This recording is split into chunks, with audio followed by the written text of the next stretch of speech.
So this movie came out in 1981, directed by Peter Weir. It's an Australian movie, and it follows Frank and Archibald. Archibald is a runner, and he wants to enlist in the Light Horse, the Australian Light Horse, which is a cavalry unit, because he wants to go fight in World War One. Frank initially doesn't want to. He just wants to go to Perth and pursue business interests.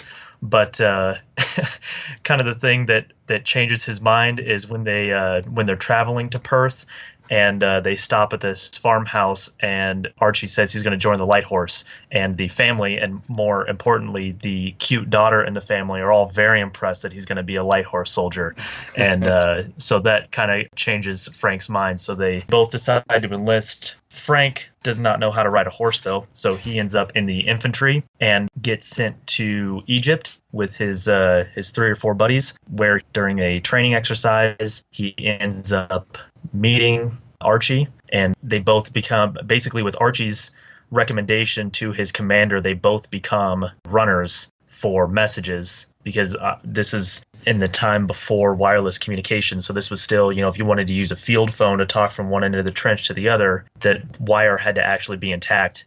And one of the main ways that the enemy was able to disrupt your movements or, your communications is by cutting those wires.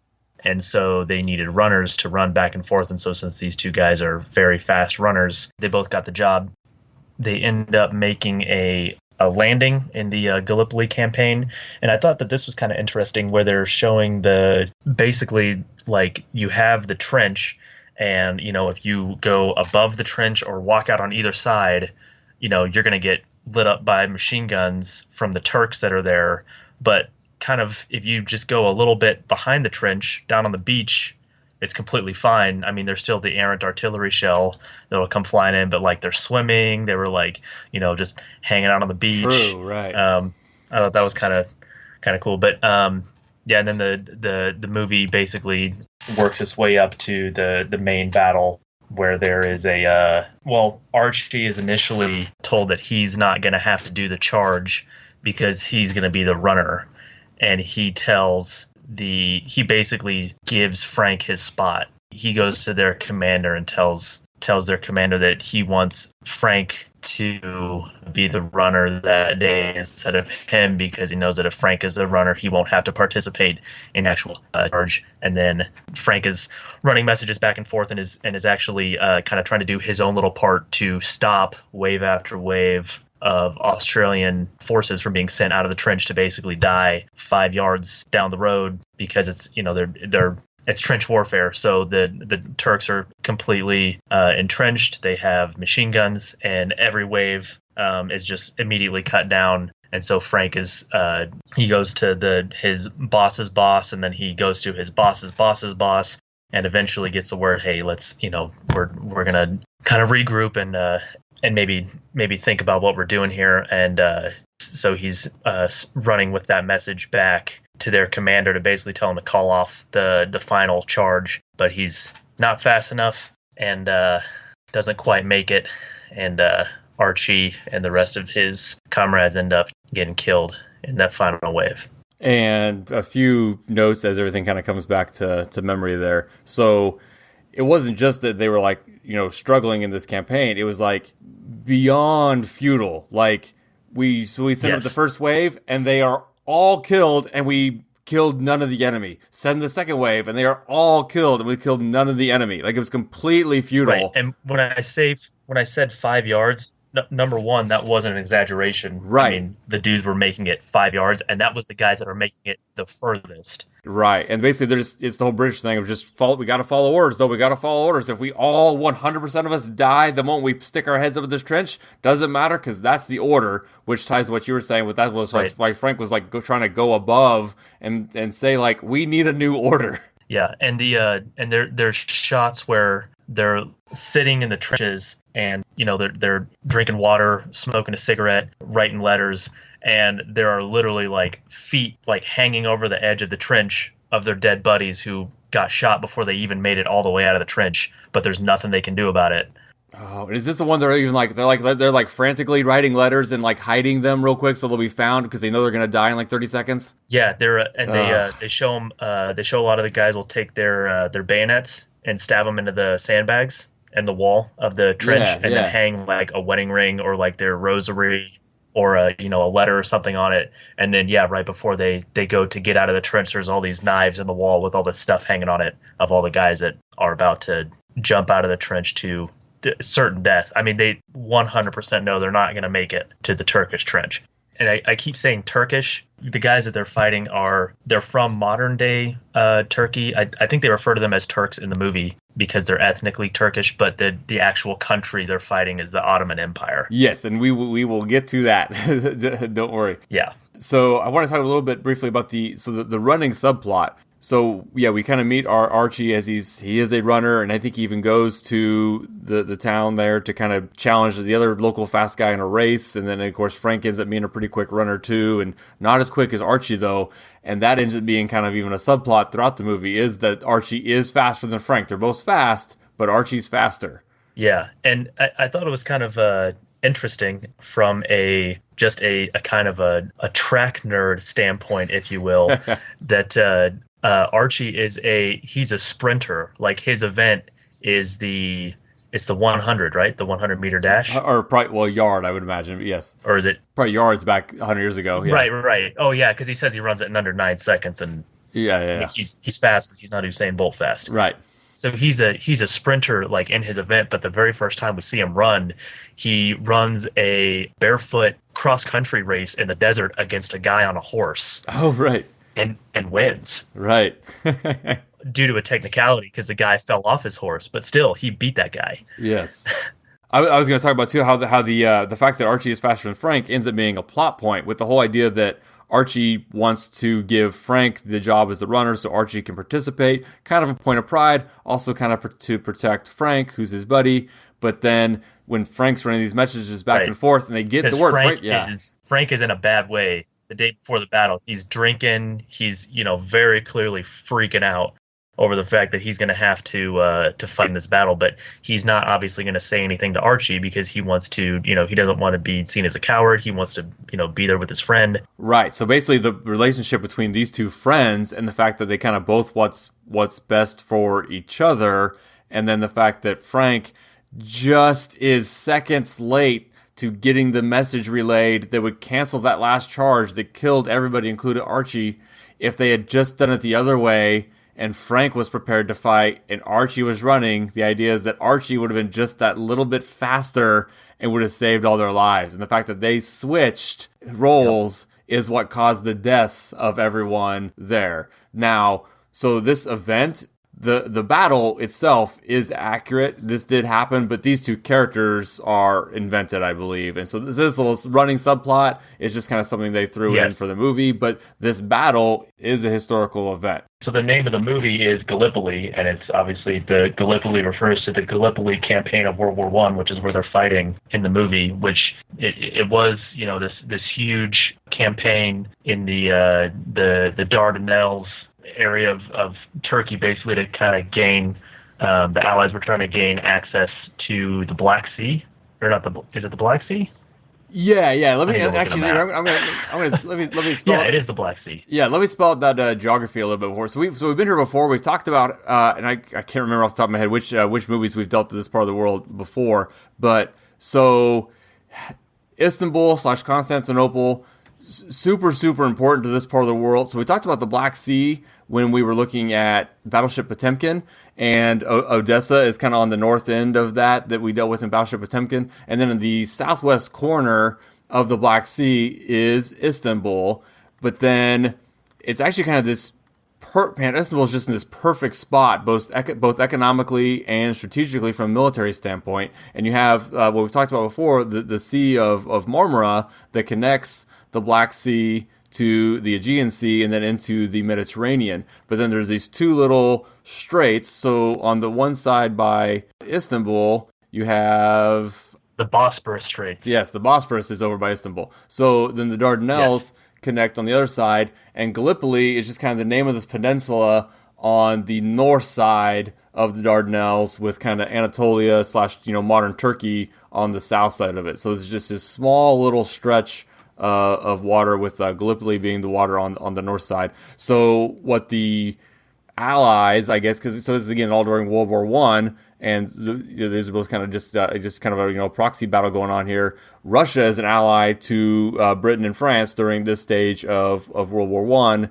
and they were trying to get a foothold to get to the Black Sea to help provide relief to Russia. So they need to get control of Gallipoli, to get control of the Dardanelles, to get through the Sea of Marmara up to Istanbul into the Black Sea, where they basically can open up this supply line to Russia. And this Gallipoli campaign was, and again, the movie kind of hints at it, if it doesn't straight up say, bluntly, a huge disaster for the British side, and the Ottomans won. So I mean, it was over the course of about 8 months. Yeah. So the Gallipoli campaign is a major victory for the Ottoman Empire in World War One. I mean, it was crushing defeat for the Brits and the Australians and the New Zealanders who were there. But it's kind of remembered not necessarily fondly in Australia, but like the somberly be the way maybe they remember it. So the day of the landing on the peninsula, which is the 25th of April, is now it's called Anzac Day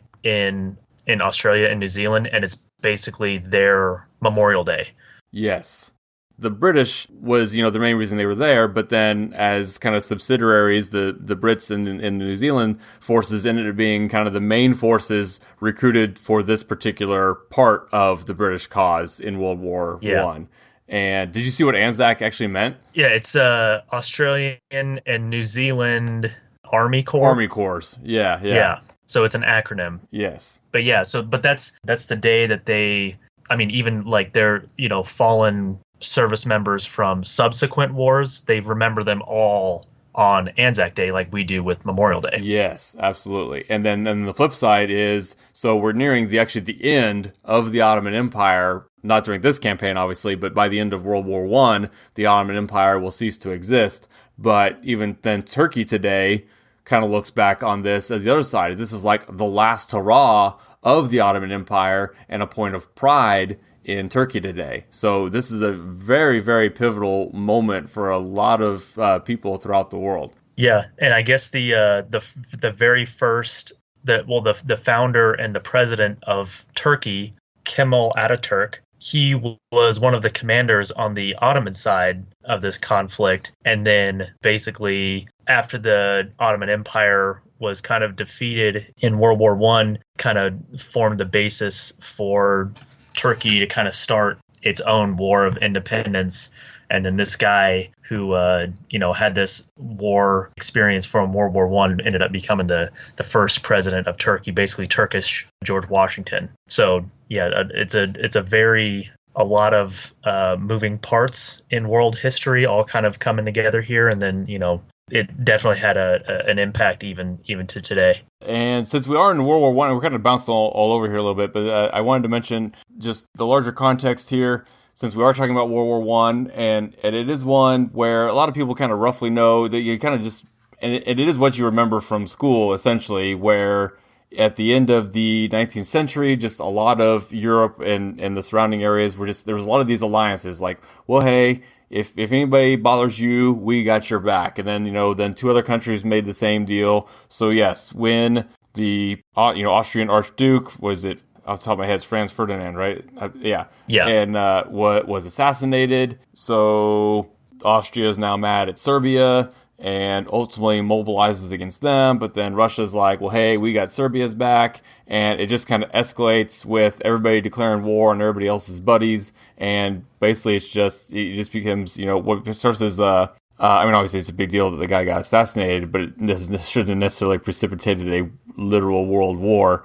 But that is exactly what happened. And so the two sides then you have against each other were very similar to what we saw in World War II, where one side is France, Russia, and Britain, and the other side is Germany, Austria, and Italy. And there's actually, at the beginning of the movie, when Frank and Archie are going through the desert to try and get to Perth, and they come across the guy with the camel, and they're trying to explain to him like why World War One is happening. Oh, I thought that was kind of an interesting scene when and he's like, oh, we're going to fight in the Gallipoli campaign. He says, where's that? He goes, oh, it's in Turkey. He goes, why are you fighting them? He goes, well, they're buddies with the Germans. It's like trying to explain to this guy who's probably like never been out. So, well, actually, I think he says that he's never been out of the outback in his entire life, but trying to explain to him the complex geopolitical situation that is World War One, that they honestly probably didn't even understand all that well themselves, but they're basically fighting for their country. They say, oh, well, if we don't go fight them in Turkey, maybe we'll have to fight them in Australia, and we don't want to have to do that, so we're going to go fight them in Turkey. Yeah, it's war sucks. And just how it's just kind of people going to war for a point of pride, and I think that's the decided difference. I mean, spoiler alert to World War II, but World War II, it was like, okay, you had this severe aggressor trying to conquer territory, and there seemed to be a decided reason that, like, oh no, these people need to be stopped. Versus World War One is just, hey, you're picking on my friend. Oh yeah, well that's my friend. And they kind of thought it would just be this few brief skirmishes. I think it was even famously supposed to be over in a few months, and then just it became this famously trench warfare and just catastrophic loss of life. That was something that I wanted to bring up. So World War One is kind of like this perfect storm of old tactics and new technology.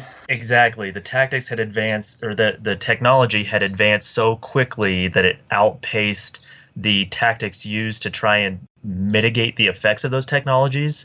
So loss of life is just insane. Right. We were better at killing than defending. Right. With airplanes, this is the first time machine guns are used, the first time tanks are used, chemical weapons are being used for the first time. And so, it's like death and destruction on an unprecedented scale. And, basically until, almost all of the major technological advancements that you see in World War II have already been invented at this point, with the exception, obviously, of the atom bomb. But except for their tactics are, we're going to sit on this line and just wait and maybe try and gain a foot today or an inch today. And just terrible. So the numbers there, it's an estimated 9 million soldiers killed and 7 million civilians as a direct result of the war. But then you also followed it up with various genocides around the world, and then the big 1918 flu pandemic with another 50 to 100 million deaths across the world. So just numbers we today can't even comprehend if you're talking about that many. I mean, you're basically saying, the equivalent of a third of the United States wiped out within a 5-year period. What are we even talking about? It's, not since the plague, honestly, if you're talking about those kinds of casualties. Yeah, and when you think of it on a percentage, right, a percentage of world population, it's even more insane. Right, you're probably looking at, is that 5% of the world at that time? I mean, I don't know the world population in 1917 off the top of my head, but okay, no, I don't either. But that's what I was kind of right. But my understanding is we hit 1 billion worldwide right around 1900. So we probably weren't even at 2 billion yet. So if you're talking about over 100 million, just the fact that even if it's a full percent, that's insane. And it looks like it was easily that based on a quick look at these numbers here. I wanted to just kind of also then briefly discuss Australia, because we have not had Australia in our timeline yet. Oh, real quick, the Light Horse, the 10th Light Horse Regiment that the guys are a part of in the movie, is it's still around today. Oh, nice.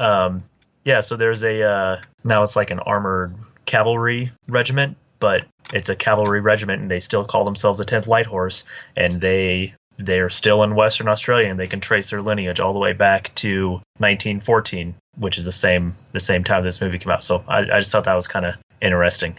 No, it is always kind of neat to see those things where they still try to make those connections to past endeavors, and yeah, it's neat.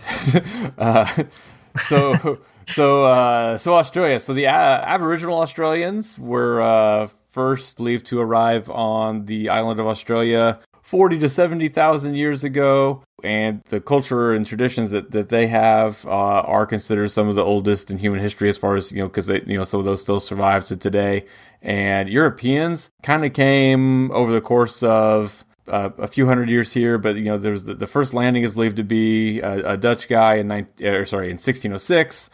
Spanish explorers came through, more Dutch explorers came through. Basically, they were aware of it, but there wasn't an extensive colonization of it until in 1770, James Cook basically said, "Hey, England, we should probably start setting up a colony here on this island to be a good spot." And they do set up famously a penal colony. But I think I had always grown up hearing that like the whole island of Australia itself was set up as a penal colony, and that's not necessarily the case. There was still quote unquote normal people, non-criminals were still colonizing Australia. But yes, there was a penal colony aspect to that. So what's interesting too is how they just kind of came together. So you had basically all these different colonies, but it wasn't like they were kind of, I guess, like in the U.S. where you had all the different states were kind of doing their own thing, all the different colonies there. Similarly in Australia, there wasn't like a coordinated network at first. It was just all the different colonies that kind of set up. But then they all kind of set up these separate parliamentary democracies, and, kind of through the 19th century, and they just kind of voted. At one point, it looks like 1901, they just kind of voted to say, like, let's unite, and became Australia. And so when you think about that happening in 1901, where you now have these British colonies united into calling themselves, basically the nation of Australia, and then it's just 15 years later that they're then now fighting for the British as basically Australians. And then so what it talks about is this kind of whole event, World War I, and then even specifically the Gallipoli campaign, is kind of one of the first things of Australia and then also New Zealand having national identities on the world stage, which we just kind of take for granted now, but that goes back to the events in this film. Yeah, and it's kind of shown in a couple different ways in the movie. So I have here in my notes, I just wrote in quotes, "The Empire needs you." It was the recruiting guys that come to the race at the beginning of the movie. That's their pitch is, the British Empire needs you to fight for Britain because it's World War I, and we got to go fight the Austro-Hungarians and the Germans and the Turks. But then there's also a very clear